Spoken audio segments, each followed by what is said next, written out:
Hi friends, it is Sam and today I bring you chapter 4 of my zombie novel.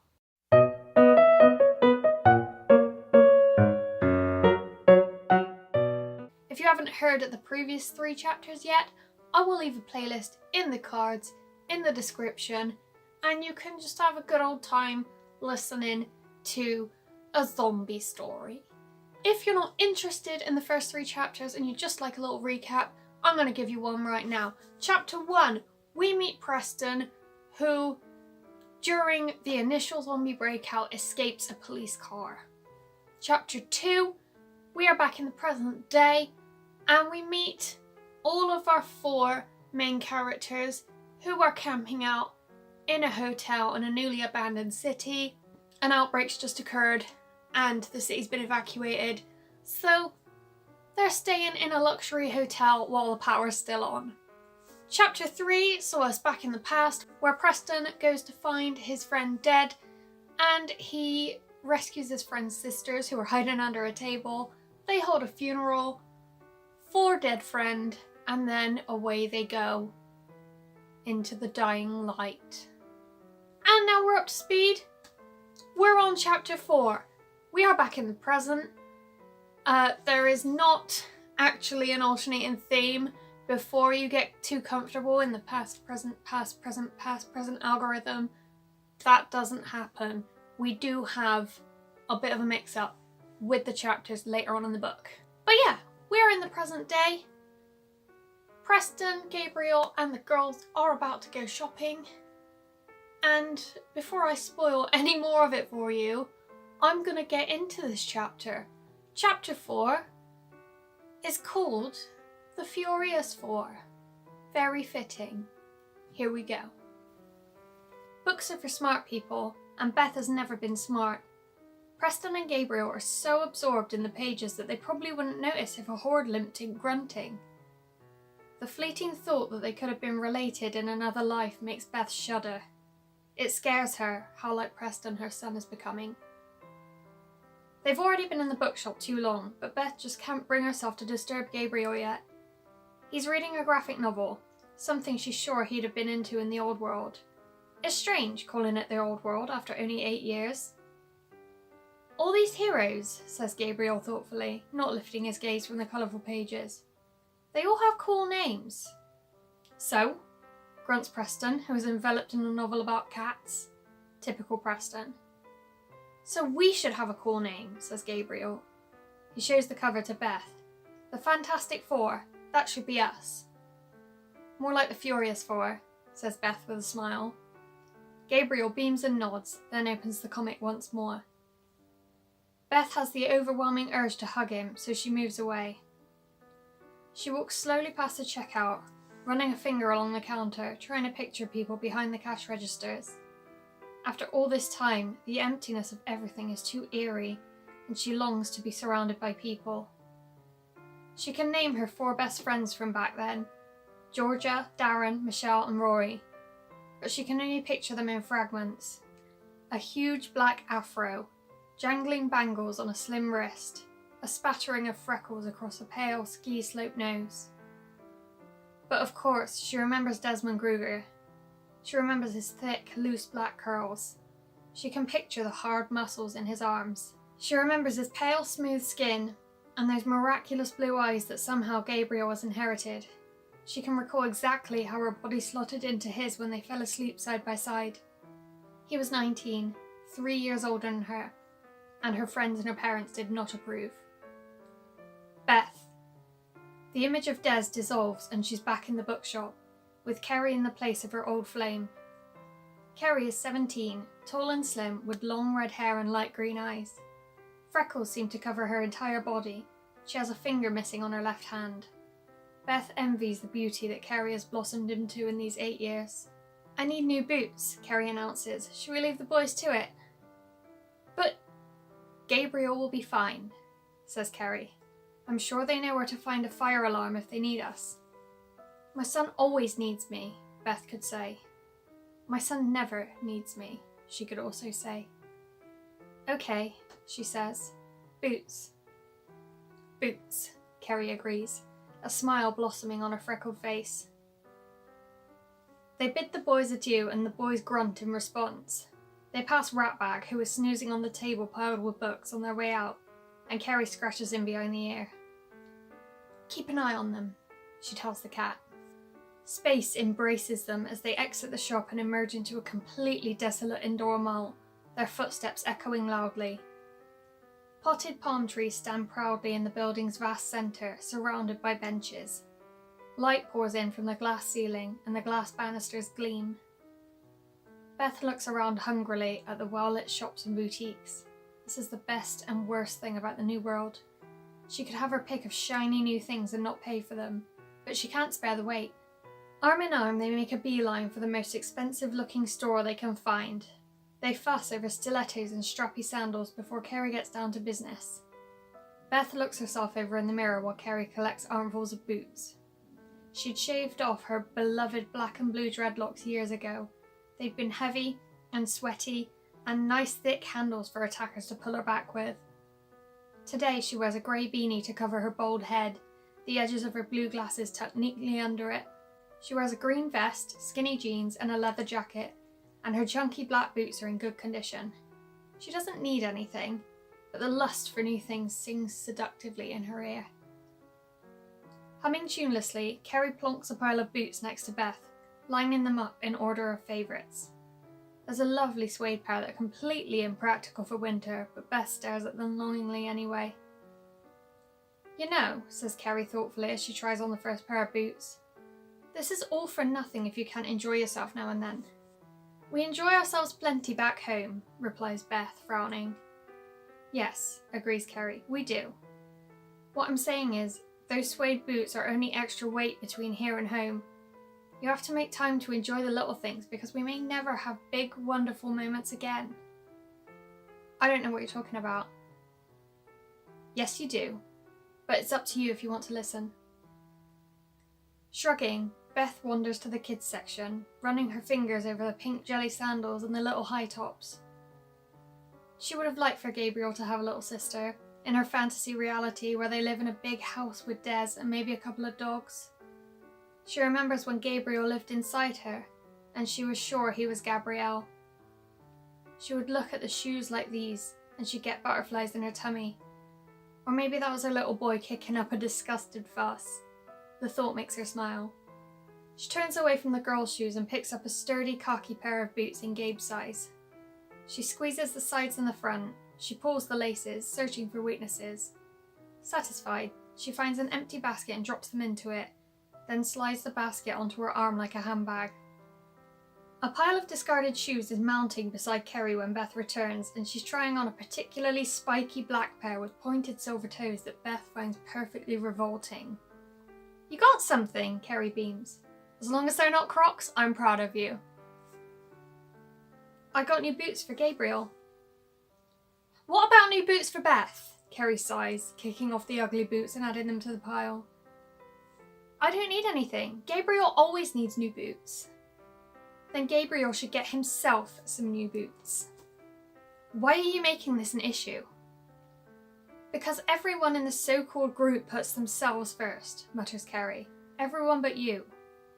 "I'm his mother," Carrie finishes. "Yes, you're his mother. Sometimes he needs you to look out for him, but a lot of the time he doesn't. He can shoot any target and he can parry as well as the rest of us, so he should be able to get his own boots. He may be a child, but in his own ways he's an adult too." "I'm always going to put him first," snaps Beth, crossing her arms defensively. "Nothing matters to me more than his survival." "I'm just saying you're allowed to make yourself happy sometimes."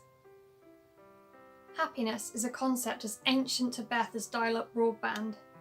She can't remember how either thing worked, and neither seems to be a necessity to her.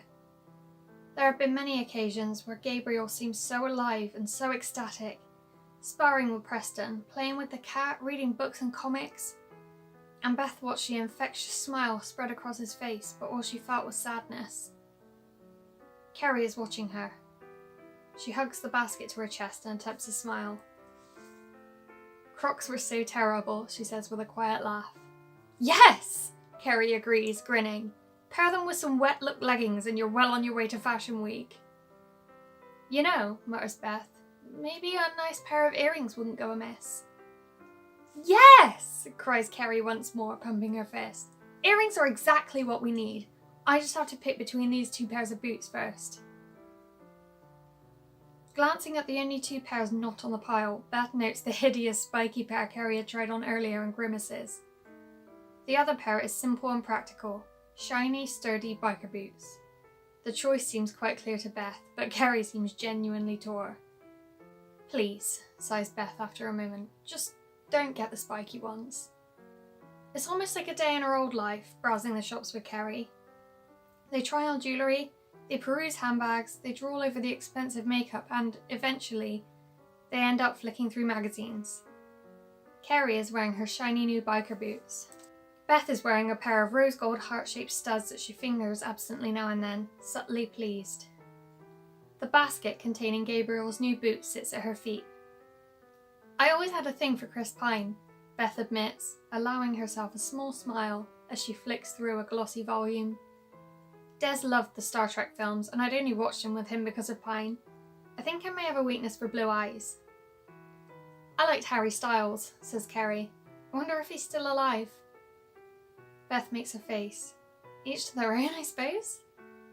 I was 9, giggles Kerry, playfully whacking Beth with her magazine. What do you expect? I think I fancied Flynn Rider when I was 9. Does he count as a celebrity? Probably not, Beth shrugs.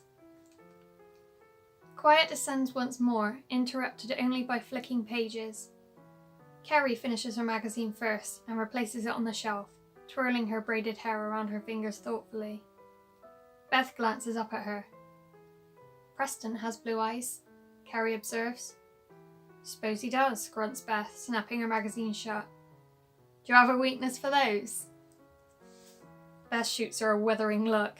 Excuse me? I see you sneaking looks at him sometimes, you know. He's good looking, mutters Beth, shrugging and putting her magazine back. But he's also a psychopath. You know, sometimes I think he prefers the world being this way. Kerry tilts her head. I hardly think that's relevant. What's relevant is that he's evil and I still have standards. Chuckling darkly, Kerry can't help but agree. The girls leave the shop arm in arm, considering looking at clothes next when something sounds from across the shopping centre. They stop, listening. Beth can hear her own heartbeat in her ears. She realises with a pang of annoyance that she's left her rifle in the bookshop with the boys. Despite no other noise following the last one, she looks around her for a weapon anyway. Beside her, Kerry begins to relax, looking longingly at the shops around her. It could have been the cat, Kerry murmurs hopefully. But Beth can list several other things it could have been. The boys could have been in an argument and fought. There could have been a zombie attack, or maybe even other scavengers. With the exception of Preston, the furious four are some of the friendlier scavengers around. Other groups tend to kill or maim on sight. No Man's Land, as Preston often likes to point out, is lawless land. Attacking anyone, human or otherwise, is warranted. It sounded like a gunshot, whispers Beth, still listening. I think we should head back. I'm sure they're fine, says Kerry. But as her sentence concludes, a streak of orange fur approaches them, hissing. Ratbag, frazzled and spitting, only slows to a stop when he's safely behind Kerry's legs. His damaged ears are flat against his head and his patchy fur stands on end. Beth glances from the cat to the direction he's fled from. Kerry scoops up the cat, nods at Beth, and they break into a run towards the bookshop. A series of images Beth doesn't want to picture flash in her mind, and her pulsing heart seems to speak her son's name as it smacks against her chest. Forever seems to pass before they finally reach the shop, which is blessedly filled with noise. Could have killed the cat, never mind you! Oh sure, snaps Gabriel as the girls approach him. My ears are ringing, you almost shoot me, but worry about the cat. Well, obviously. A gun is smoking in Preston's hand and Gabriel's fists are clenched, but both are unharmed. Beth releases her breath and glowers. What is going on here? She growls. He attacked me, says Gabriel, pointing an accusing finger at Preston. You woke me, says Preston, shrugging and taking his cat from Kerry's arms. I tripped over his leg, Gabriel tells Beth. I didn't know he'd gone to sleep. Insomnia, as the others know, is something Preston has always suffered with. Too many times they found him asleep against a tree back home, or heard him snoring in the bath. He sleeps for a couple of hours at a time, no more, no less, when he feels like it. When asked about this by Beth, Preston shrugs it off, but she has a feeling something triggered it once upon a time. In any case, his peers know never to wake a sleeping Preston, for fear of death or injury. Rolling her eyes, Beth hands Gabriel the basket with his boots in and reaches for her rifle. Gabriel examines the new shoes and seems satisfied. Let's just hope no one heard the gunshot, Beth grunts as she slips the rifle strap over one shoulder. This place is bound to attract activity of one kind or another. Well, says Kerry, I'd say we're pretty much done here anyway. Back to the hotel then, says Preston, whose cat has made himself quite comfortable atop his shoulders, its bottom resting on the top of his rucksack. Do you have everything? Beth asks Gabriel, who nods. The group emerges from the bookshop into the main body of the mall, longing to kick their shoes off and eat. Beth walks slightly ahead, silent and alert, while the others chat amicably amongst themselves. It's strange, Beth thinks to herself, how natural it all feels. They've lived in a nature reserve for roughly 4 years, living off the land when they can and scavenging nearby if they need to. But being in a shiny shopping centre toting new earrings, Beth feels as if she never left her old life behind. Her train of thought careens off its tracks when a smash sounds somewhere nearby. As a unit, the group crouches low, all conversation killed by the intrusion. Her heart pounding, Beth silently takes her rifle from her back and points it towards the unwelcome sound. Glancing behind her, she sees the others have armed themselves too, and she can't help noticing the look of absolute glee on Preston's face at the possibility of a fight. A clothes shop offers cover nearby, and they move stealthily towards it, with Preston bringing up the rear. Muffled chatter sounds from the floor below, and Beth tries to count the voices as she hides behind a stack of jeans. Kerry catches her eye, gives her a questioning look, and holds up 5 fingers. Beth shrugs and returns her gaze to the doorway, where her gun is aimed steady. Parley, whispers Preston with a wicked gleam in his eye. Can we not just find a fire exit? Hisses Kerry. There must be one close by, agrees Beth. With a playful smile tugging at his lips, Preston coaxes the cat off his shoulders and sets him down on the floor. He counts the bullets in both guns and the unknown voices float closer. I could do with some new jeans, says a female voice, and Beth's eyes widen. Yeah, agrees another voice, you are getting a bit fat for skinnies. Oh, piss off! Laughter erupts, and by the sound of it, the Furious Four are outnumbered. Beth shoots a desperate look at Preston, begging him. Nodding to each of them in turn, looking far more excited than he should, Preston jerks his thumb over his shoulder. You 3 go, he signs, and I'll take care of the intruders. Immediately, Gabriel is shaking his head furiously, but relief has already begun to flood through Beth. Meet at the hotel, she signs back, and Preston nods. She takes her son's hand, exchanging a nod with Kerry, and they delve further into the shop, keeping their eyes peeled for an exit. As they search, they can still hear the voices, and then the sudden halt to conversation when the strangers spot Preston. Hello, they hear Preston say casually. Could someone point me to a bathroom? I'm dying for a piss. Silence reigns for a beat, while Beth leads the others through the accessory section and the strangers consider Preston's presence. Gabriel skids on a fallen bracelet and regains his balance with the help of his mother. Conversation picks back up, but by then they're too far away to hear. It looks as if there might be a door at the back of the shop, and Beth moves as fast as she dares to. They remain low, their weapons ready, but they reach the back exit without incident, and Beth attempts to pry the automatic doors apart. She tries to picture the conversation between Preston and the other group, but no matter how hard she tries, she can't imagine it ending without gunfire. He'll make casual conversation with them first, like a cat toying with mice. He'll make them think he's friendly. And then, if they don't draw their weapons before he gets bored, he'll initiate the fight himself. Fortunately, the automatic doors open without complaint. and Beth holds the gap for Kerry and Gabriel before slipping through herself. They emerge outside on a balcony, 2 levels up, and a bridge links the balcony to a car park across the street. "Quick and quiet through the car park," signs Beth. "Then we run for the hotel. Are you ready?" As Kerry and Gabriel sign their assent, the first gunshot sounds.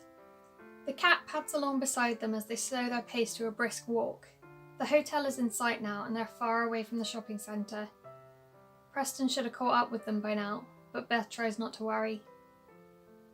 "Some of them wear the most ridiculous costumes," Gabriel explains to Kerry, his voice breathy from the long journey on foot. "There's this one with a red and blue suit covering his entire body, and I'm just wondering how he gets in and out of it. And does he have to take the whole thing off to go to the toilet?" "I think there were films about that one in the old world," says Kerry thoughtfully. "I liberated a few comics from the shop," Gabriel admits, "but I left Mr. Red and Blue Suit behind. He looked a bit weird to me." Gabriel swings the basket back and forth as they walk. They hadn't even stopped for a second once they were clear of the car park. Ratbag had caught up to them at some point, somehow managing to track them all the way from the stack of jeans. Beth breathes heavily, eager to get back to the suite and collapse. They all but fall through the hotel's entrance, their feet aching, and the temptation to nap right there in the lobby is strong. Kerry leans against the front desk to catch her breath, and Beth makes for the lift, pressing the button. Usually, when they're scavenging, Beth can't wait to be home, but today she's happy to settle for the plush pillows in the suite above them. "Mum," whispers Gabriel, and Beth frowns at the urgency in his voice. She looks to where he's pointing and her spirits sink. In the corner, slumped against the wall, is something that most definitely wasn't there when they left. A corpse, sitting in a pool of blood. Its head is completely bald, its flesh spotted with scabs, and it's missing an arm. This one was far gone and probably hungry when it was shot in the head. "Glad we weren't here when that thing was roaming around," says Kerry soberly. "But then who—" A ping sounds from behind Beth as the lift arrives, and a second later a bullet whizzes past them. They dive to the ground, Beth doing her best to shield Gabriel's body with her own. The cat streaks under the desk, hissing, as another bullet embeds itself in the wall behind Kerry, who screams in surprise. Gabriel is the first to draw his gun and fire as maybe 9 people burst through the doors to the right of the lift, toting guns and cricket bats. Gabriel fells one and shoots another through the knee before they're upon them, dragging Gabriel from his mother and disarming him. The immobilised attacker screams in pain on the ground, holding her bleeding leg. Before they know it, Beth, Gabriel and Kerry are on their feet, restrained with guns pointed at their heads.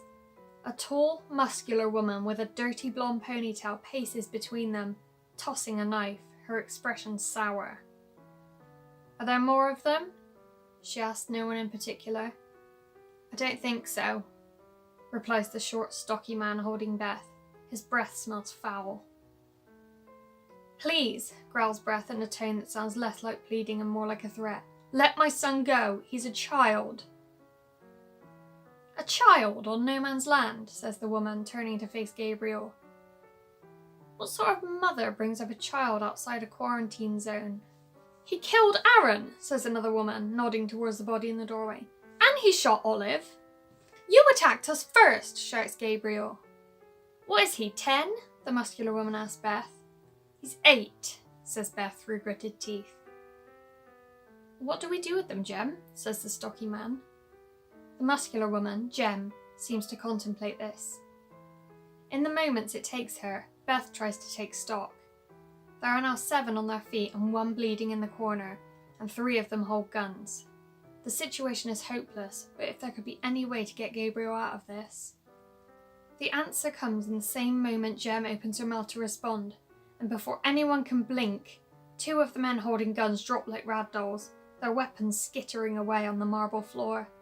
A third bang sends the 3rd armed thug down with them, and the remaining living freeze where they are.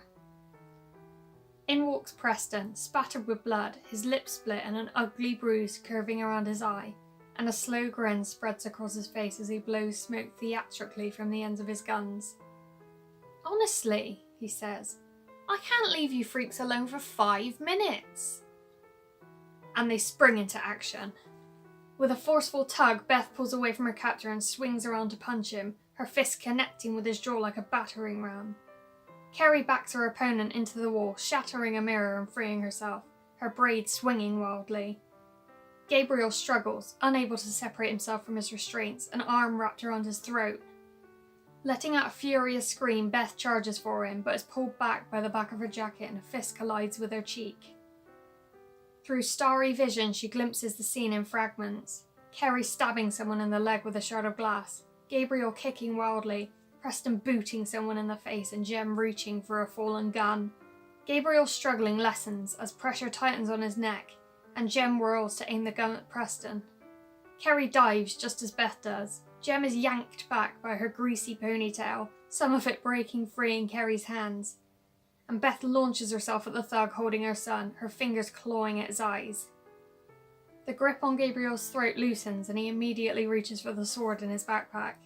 With the upper hand, the furious four are unstoppable. They move as if plugged into each other, knocking out where possible and maiming where necessary. In a matter of seconds, only Jem is left on her feet and her hands shoot into the air.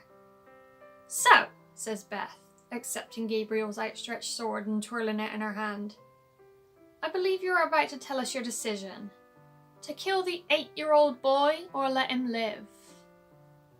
"Kill her," hisses Preston, his teeth stark white against the blood on his lips.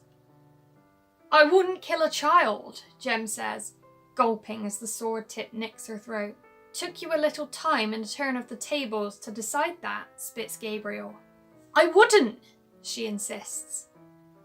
Beth lowers the sword and Preston rolls his eyes. Kerry gathers the discarded weapons off the floor and sweeps them into Gabriel's basket. "That's it?" snaps Preston. "You have an hour to gather your friends and clear out," Beth tells the woman. "This is our place." "You're sparing them," Preston scoffs. "Pathetic." "I'm not a killer, Preston." "Come on, Gabriel," says Kerry, handing him the basket and leading him to the lift. Not sparing a second glance to Jem, Beth brushes past and follows the others. The lift doors slide open to admit them and they step in, only to notice that Preston hasn't followed them. Beth just has time to instinctively step in front of Gabriel before Preston aims his gun and fires. He steps over the body and strides into the lift, fresh blood staining his jacket. He shoots Beth a dazzling smile. "You might not be," he says, "but I most certainly am."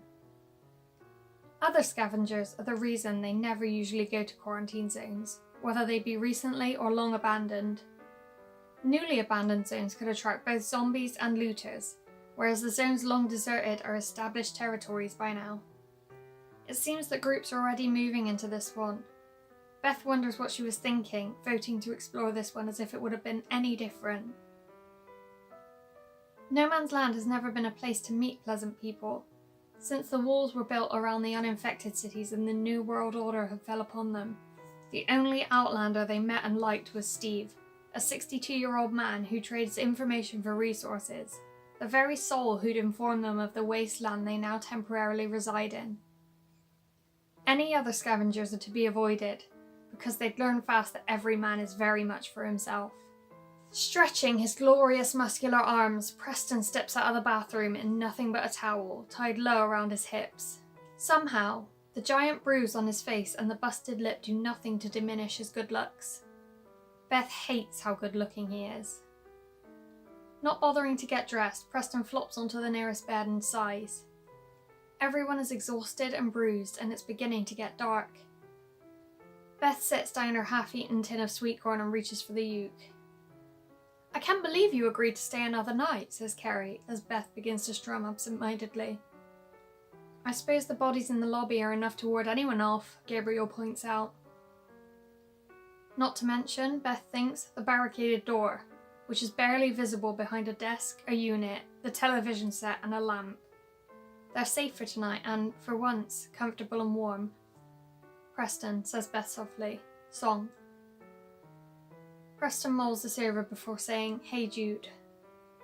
It's become a routine over the years. Every day, for as long as they can remember, the day has ended with a song. Beth has carried the ukulele with her everywhere, just in case.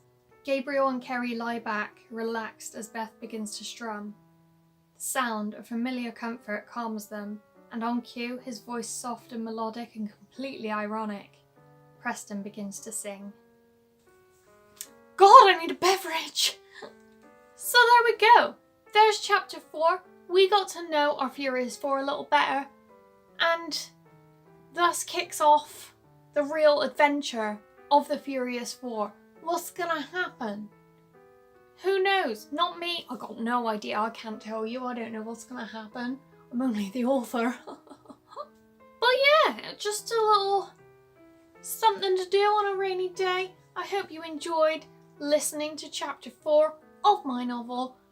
I hope it entices you to stick around for future chapters. And if it does, please remember to subscribe.